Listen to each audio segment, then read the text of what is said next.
Hello, and welcome to the second installment of our series, What S&OP is Not. In our first video, we introduced three topics or ideas of what S&OP is not. Number one, it's not a tactical process, it's a management process. Number two, S&OP is not a real-time decision-making process. And number three, S&OP is not a magic bullet.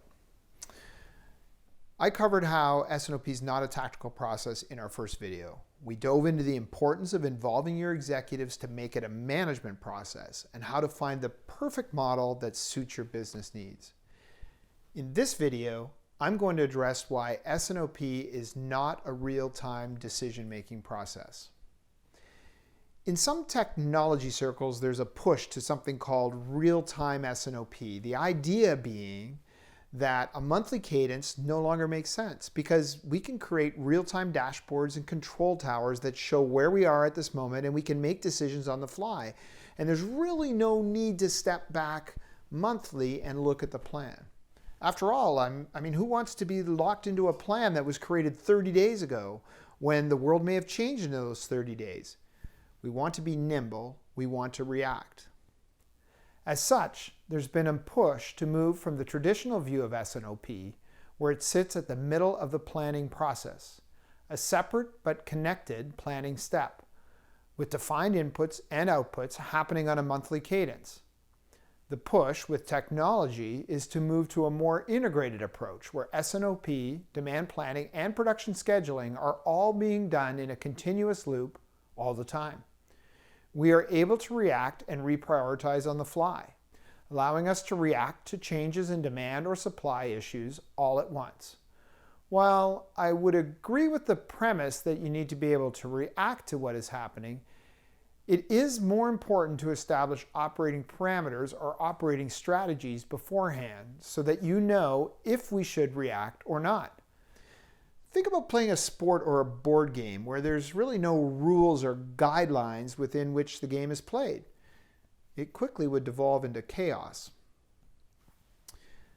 S&OP, or executive S&OP, needs to be really a step back from the fray, the day-to-day decisions and reactions, and look at what has happened and make sure our daily decisions are still driving us in the right direction. And yes, it needs to provide parameters for those decisions.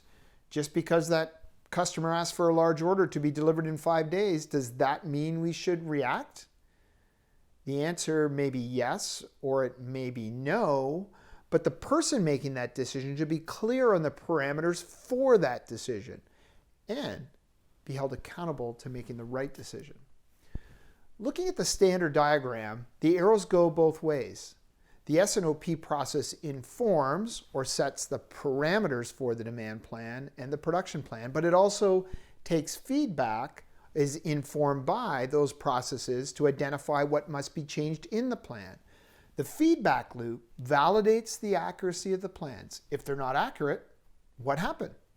What assumptions need to be changed when we do the next plan?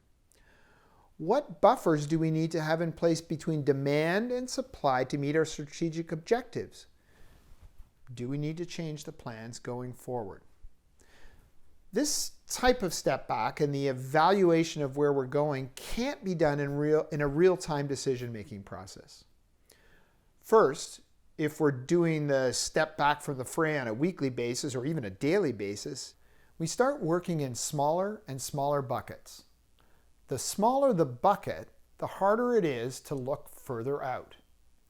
Daily variation or noise will always be greater than it is on the average over time. So let's say orders are down today. What do? If the planning buckets are smaller, our natural tendency is to respond to what is immediately in front of us. We become reactionary versus proactive. It's human nature. The second thing is, even though we can make decisions and redo our plan quickly, that doesn't mean the entire organization can react or keep up. Because of this, I call it the illusion of flexibility. We can be flexible in our plans, but in most cases, we're constrained by the flexibility of our execution. Most manufacturers have a certain amount of inertia in their supply chain. whether this is component lead time, production changeover issues, or fixed short-term capability. Understanding what flexibility we have and how much we depend on the planning horizon is part of establishing the parameters within which we must operate. This should be the role of S&OP. Set your buffers, inventory, lead time, upside flexibility, to manage the variation within your firm or frozen planning zones. Finally, a real-time decision-making process is not necessarily a learning process. In order to learn as an organization, we need to step back from the day-to-day and look at the decisions, data, and processes to understand what we should do better. This requires a look back and a look forward that's provided by S&OP. It requires data to measure the plans against the actual, documentation of assumptions at the proper level of detail that engages senior executives without overwhelming them. So hopefully for you that covers why S&OP is not a real-time decision-making process, but instead something that requires planned execution and flexibility throughout the organization.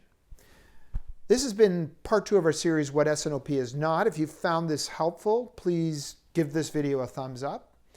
In our next video, we'll dive into our last topic on this, which is why is S&OP not a magic bullet process? You can subscribe to our channel to be notified when the next video is available. Thanks for watching today's video. Subscribe to our channel for more on implementing S&OP. You can learn more about how DBM can take your process to the next level by visiting our website, www.dbmsys.com.